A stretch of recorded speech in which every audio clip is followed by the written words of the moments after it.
বাংলাদেশের ভিতরে সবচেয়ে বড় এবং বিজ্ঞ একজন আলেম বাবুনগরী উনি বলেছেন জামাত ইসলাম যদি এককভাবে নির্বাচন করে তাহলে একটা আসনও পাবে না। আসুন তার মুখ থেকে আগে শুনি।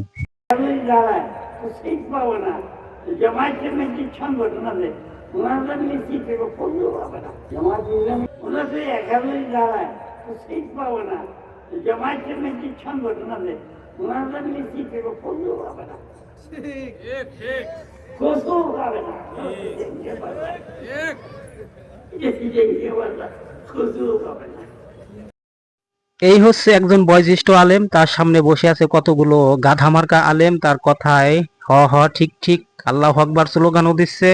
ওনাকে মহিবুল্লাহ বাবুনগরী হিসাবে চেনে, আমি ওনার উপাধিটা দিয়ে দিলাম কুচুনগরী। কারণ উনি বলছে জামাত ইসলাম যদি এককভাবে দাঁড়ায় তাহলে একটা সিটও পাবে না, কচুও পাবে না।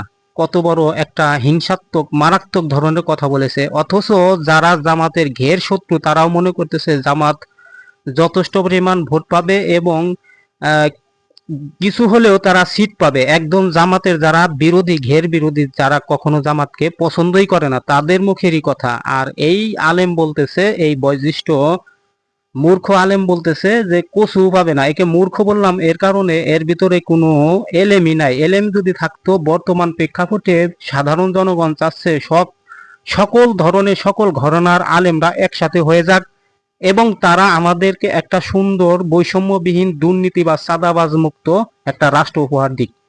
এই আলেমরাই হচ্ছে বাধা। এরাই কিন্তু ইসলাম ক্ষমতায় চায় না, কারণ ইসলাম যদি ক্ষমতায় যায় তাদের ব্যবসা চলবে না। আর একটা দল আছে, তারাও চায় না, সুন্নি, যারা সুন্নি আছে এরাও কিন্তু চায় না যে জামাত ইসলাম বা ইসলামপন্থী দল ক্ষমতায় আসুক, কারণ ক্ষমতায় আসলে তাদের ব্যবসা শেষ। এদেরকে যারা মুরব্বী বানিয়ে মূল চেয়ারে বসিয়ে রেখেছে তারা হচ্ছে বড় মূর্খ। তাদের মূর্খ এই দেশে আর নেই। যারা ইসলামিক মাইন্ডেডের হয়েও ইসলামের বিরোধিতা করে, একটা দলের বিরোধিতা করে, অথচ আর একটা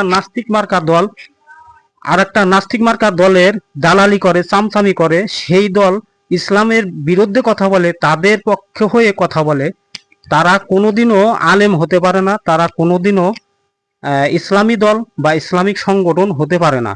একটা দলের ভিতরে ভুল ভ্রান্তি থাকতেই পারে, আপনার উচিত ছিল সেটা সমাধান করা। সমাধান না করে আপনি বাংলাদেশে যে একটা ফিল্ড তৈরি হয়েছে ইসলামিক ফিল্ড, সেই ফিল্ডটাকে নষ্ট করার জন্য এদেরকে মাঠে নামিয়ে দেওয়া হয়েছে।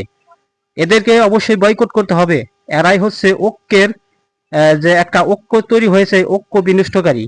এরা মানুষের ভিতরে বিভ্রান্তি ছড়াচ্ছে যে আলেমরা যদি এক না হয়, এই মুরব্বী অনেকেই আছে বাংলাদেশের সাধারণ মানুষ যারা মুরব্বীদের কথা শোনে, এই মুরব্বীর কথা শুনে অনেকটা কিন্তু এই ঐক্যটা নষ্ট হতে পারে, বিশেষ করে সাধারণ মানুষের ভিতরে বিভ্রান্তি ছড়াতে পারে। এই কথা ভেবে যে আলেম হয়ে, একজন বৈশিষ্ট্য আলেম হয়ে যেহেতু কথাগুলো বলছে তাহলে মনে হয় ঠিকই আছে, তার কথা শোনা উচিত। আসলেও সাধারণ মানুষ তো আর জানে না ইনি হচ্ছেন একজন জাহেল মার্কা, একজন দালাল, একটা দলের হয়ে দালালি করতেছে, এটা স্পষ্ট। কারণ তার ভিতরে যদি ন্যূনতম এলেম থাকতো তাহলে সে এইভাবে কথা বলতে পারবো না। কয়েকবার তিনি জামাতের বিরুদ্ধে উঠে পড়ে লেগেছে, কথা বলছে।